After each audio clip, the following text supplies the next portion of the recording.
Hello, everybody. My name is Patrick Lehr, and today I will be going over my global update for Business Administration 728.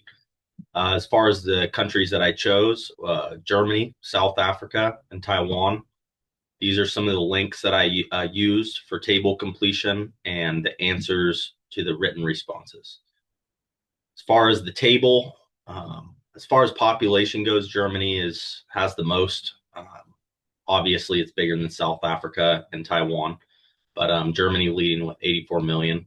GDP per capita, we had Germany leading and Taiwan coming in second, understandably, with their big AI chip and technology manufacturing scene. GDP growth rate, both South Africa and Germany were kind of abysmal, but Taiwan led with 1.28% with a 2023 estimate. As far as labor force by occupation and percentages, services seem to lead in all three of these countries. As far as unemployment rate, South Africa, we can see they have a lot of socioeconomic and labor disparities going on there. They're leading with 33.2%, and they had the highest unemployment rate. Percentage of population below the poverty line, 55%, 55.5 in a 2026 estimate for South Africa. Again, we can see that there's some disparities there in economic hardships and classes. Across the board, except for South Africa, which lacked a little bit in the 90s for Germany and Taiwan for internet, and 76 for South Africa. Corruption, Germany and Taiwan actually rated pretty good, and South Africa was a little bit behind them. As far as the economic freedom rating, Taiwan did the best with a 79.7% rating. And a number 4 overall world rank.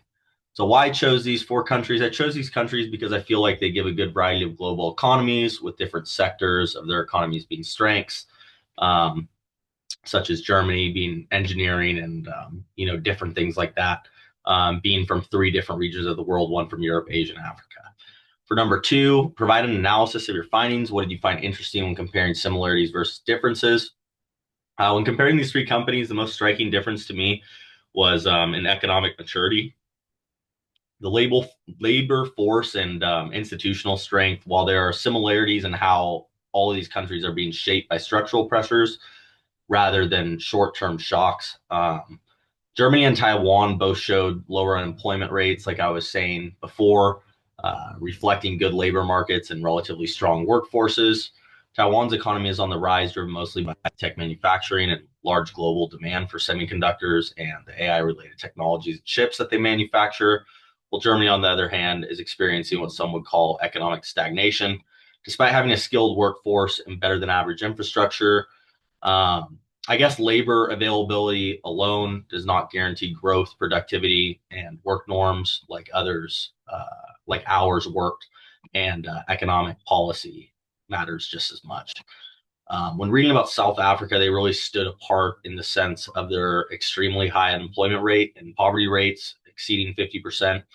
Unlike Germany and Taiwan, South Africa's problems not a productivity slowdown, but systemic and structural unemployment, inequity, and more limited economic inclusion, leading in that disparity there.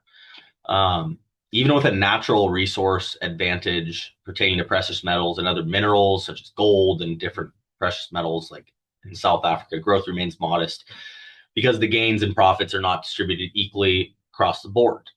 Another big difference I saw was in the economic freedom and corruption ratings. Taiwan ranks very high in economic freedom, which I did not expect, and pretty good in corruption control, which aligns with strong growth we've seen out of them. Germany, on the other hand, remains stable in these respects, but is dealing with regulatory and labor rigidity, leading to stagnation, in my opinion.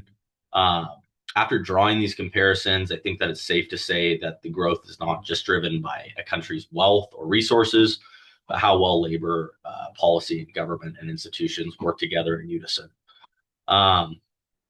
For number three, how might these factors impact international management and U.S. corporations doing business in these countries? As far as Germany goes, the U.S. corporations must navigate highly regulated labor environments with a lot of worker protections and an evolving workforce that are more liberal with their work hours and flexibility in the workplace. So, Germany offers stability, infrastructure, and skilled talent, such as their engineers, which we work with at my company.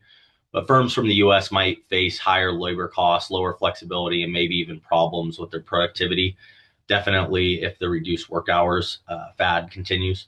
As far as managers in these US firms doing business there, they must invest rather in efficiency, automation, and clear KPIs rather than relying on longer work hours because as of now, they aren't going to get it out of the Germans. In South Africa, the primary challenge will involve labor availability, socioeconomic gaps, and skill gaps. South Africa provides a lot of opportunities in commodities like gold and other precious metals, energy, and other emerging markets. U.S. corporations must be prepared for workforce training and development in this sort of situation, right? High operational risk, reputational considerations. Effective management in this country would most likely require strong local partnerships, investing in training of workers, and knowledge of social and political dynamics. Um, Last but not least, in Taiwan, U.S. companies can benefit from highly skilled and educated workforces, churning out technological advancements every day. Also, in Taiwan, strong rule of law, so business friendly policies and a booming economy are advantageous for U.S. firms, especially in tech. Taiwan's dominance in the technological sector and dominance in manufacturing and technology make it a very attractive country for U.S. companies involved in semiconductors, AI, and electronics. The company I work at, Legrand, does a lot of outsourcing of software going into data centers all around the world. However, geopolitical risks in the country means firms must balance opportunities with contingency planning and diversification, as well as supply chains. So for all three of these countries, successfully managing internationally depends on adapting leadership, expectations, and workflows and operational strategies to adapt to the area and labor norms in the area. For the last question, for my current event that I found most interesting was, I just found that Germany's crisis with working less no longer paying off for them to be very intriguing. An article that I read, and basically many people in Germany are taking more sick days, an average of 19.4 last year, with many admitting to lying about their illnesses. And demanding flexible working still continues. Younger generations of Germans are insisting on working part-time and fewer hours, even going as far as refusing to even check their emails outside of work. I think that this has a direct correlation to the GDP growth rate being cited as negative 0.4% last year and negative in the prior year as well, leading to economic pitfalls. I get that working less hours and balancing work life to increase perceived quality of life, but when we take this paradigm to these extremes, it can have serious adverse effects on the economy of the specified country and GDP per capita, GDP overall as well. Germany, suffering from rising energy costs, partly due to the Ukraine and Russia situation and high interest rates, fell to becoming one of the worst performing major economies last year. And I believe this was in part due to their lackadaisical attitude towards working a full week.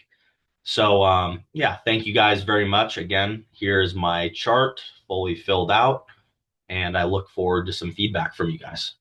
Thank you very much.